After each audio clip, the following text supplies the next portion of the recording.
घोड़े बहुत थक गए हैं। ये कोई गांव लग रहा है मुझे। यहाँ पे रुककर घोड़ों को कुछ खिला पिला देते हैं कि नहीं। हमें भी बहुत भूख लग रही है। कहीं पे रोटी मिलेगी तो वो भी खा लेंगे बैठकर। आनंद, तुम हमें सही रास्ते पे लेकर जा रहे हो ना? तुम पर भरोसा करके इतनी दूर आए हैं। अगर हम इस नक्शे के हिसाब से देखें तो अब हमें और एक दिन सफ़र करना पड़ेगा। तुम्हारी याददाश्त तो बहुत तेज है। ठीक है, मैं जाके हमारे घोड़ों के लिए कुछ खाने के लिए और पानी लेके आता हूँ। गंगा वापस आकर, हाँ, गांव वाले बोल रहे थे यहाँ नजदीक ही एक अच्छी सी सराय है। आज रात को हम वहीं पे आराम करेंगे। घोड़ों को भी वहाँ पे पानी मिल जाएगा। देखो आनंद, वहाँ पर अगर कोई भी पूछे कि हम कौन है, कहाँ जा रहे हैं, क्या कर रहे हैं, किसी को कुछ भी पता नहीं लगना चाहिए। आप लोग मुझ पे भरोसा कर सकते हैं। मेरी तरफ से आप लोगों को कोई भी नुकसान या आपत्ति नहीं होगी।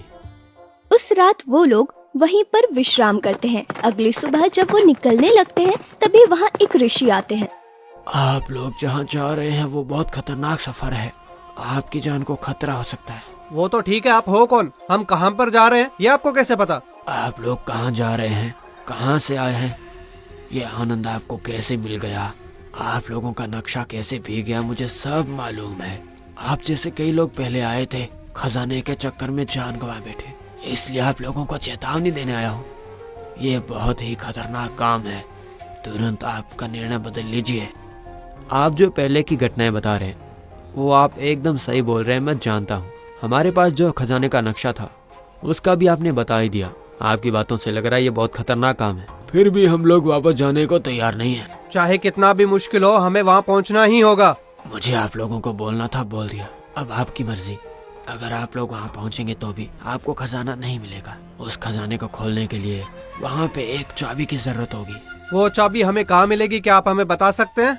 आप लोगों को उसे ढूंढने की आवश्यकता नहीं है, वही देने के लिए मैं आप लोगों के पास आया हूँ। ये लीजिए, यही वो चाबी है, रख लीजिए।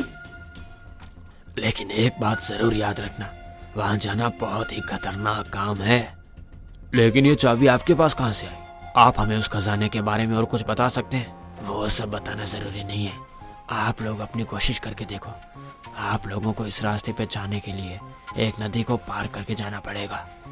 उस नदी को पार करने के बाद एक द्वीप में आ जाएंगे। जो आप ढूंढ रहे हैं वो खजाना उस द्वीप में ही है। मुझे तो बिल्कुल नहीं लगता कि आप वहाँ से जीवित वापस आ पाएंगे। हमें उस खजाने की चाबी देके कुछ समाचार देने के लिए आपका बहुत बहुत धन्यवाद। ऋषिवर बोल रहे थे कि वो बहुत खतरनाक सफर है। अब भी तुम हमारे साथ आना चाहोगे? मैं बिल्कुल साथ आऊंगा।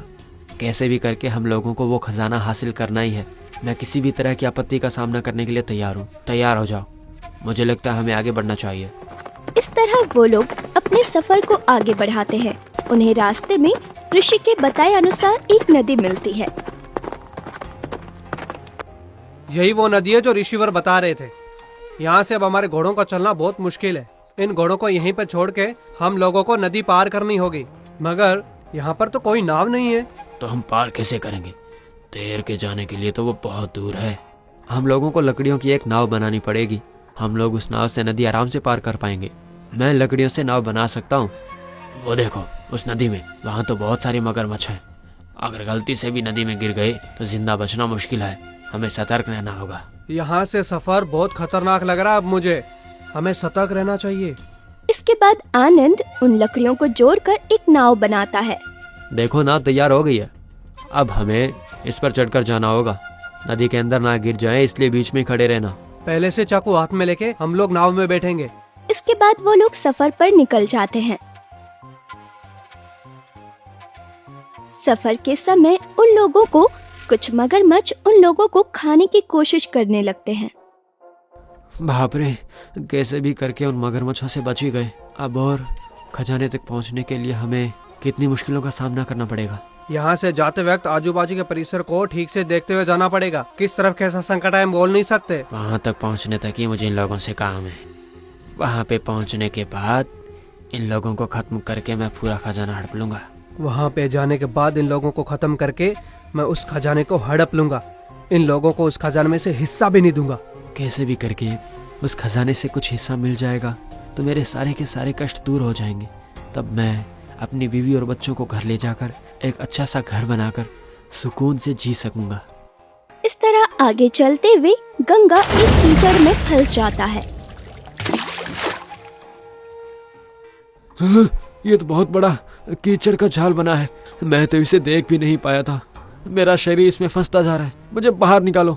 घबराना मत दोस्त, ये लो इस लकड़ी को छट से पकड़ लो, जल्दी वैसे ही पकड़े रहना, ठीक है? भाई तुम्हें चोट तो नहीं लगी ना? मुझे चोट नहीं लगी है। वहाँ पर पूरे पत्ते बिछाए थे, इसलिए मैं उनको पहचान ही नहीं पाया था। बहुत होशियार रहना, ऐसे जाल कहीं भी बिछे हो सकते हैं। देखो तो, वहाँ पे एक छोटा सा पहाड़ दिख रहा है। उस नक्शे के हिसाब से हमें उस पहाड़ को पार करके दूसरी तरफ जाना है। यानी कि हम लोग ठीक रास्ते से जा रहे हैं ना? और कितनी दूर होगी वो जगह यहाँ से? हम लोग तो उस खजाने के बहुत नज़दीक हैं। कुछ ही देर में हम लोग वहाँ पे पहुँच जाएंगे। पहाड़ को पार करने के बाद इन दोनों को खत्म करके अगर चाबी ले ली तो सारा खजाना मेरा होगा। इसके बाद वो लोग उस पहाड़ पर चढ़ते हैं। अचानक बहुत सारे सांप उन पर वार करने लगते हैं। अरे ये सांप तो बहुत जहरीले हैं। अगर इन्होंने हमें डस लिया तो हमारा जिंदा रहना नामुमकिन है। वो लोग सांप से बचने के लिए इधर उधर भागने लगते हैं। तभी एक सांप गंगा को काट लेता है और वो नीचे जमीन पर गिर जाता है। हे भगवान! अरे दोस्त, गंगा अब नहीं चल पाएगा।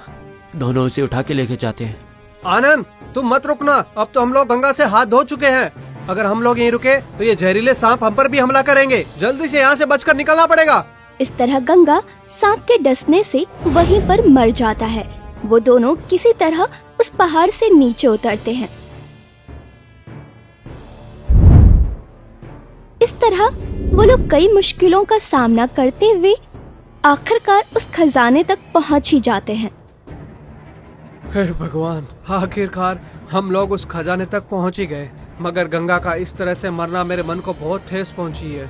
हाँ, मुझे भी थोड़ा दुख हो रहा है, मगर हम लोग इस स्थिति में क्या ही कर सकते हैं। चिंता करके कोई फायदा नहीं है। देखो, चाबी तुम्हारे पास है ना? जाओ दरवाजा खोल दो।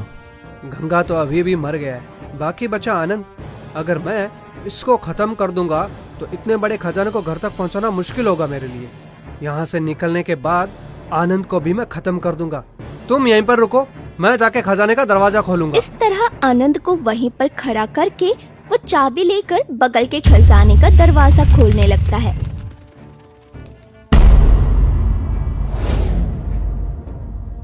जैसे ही वो अंदर जाता है, कुछ जहरीले तीर आकर उसके बदन में घुस जाते हैं और कोटी भी वहीं पर मर जाता है। उसके बाद आनंद, ये क्या? ये भी आंखों के सामने मर गया। लेकिन इतने सारे खजानों को देख के बहुत ही सुकून मिल रहा है। अब तो ये सारा का सारा खजाना मेरा है। इस खजाने को हासिल करने के लिए कोटी और गंगा ने मेरी बहुत सहायता की है। इसलिए उन लोगों के घर का पता लगा के उनके परिवारों को भी इसमें से कुछ हिस्सा देना पड़ेगा मुझे। इस तरह आनंद उस पूरे खजाने को अपने घर लेकर जाता है। उनमें से कुछ हिस्सा कोटी और गंगा के परिवार को देकर बाकी की संपत्ति से अपनी बीवी और बच्चों के साथ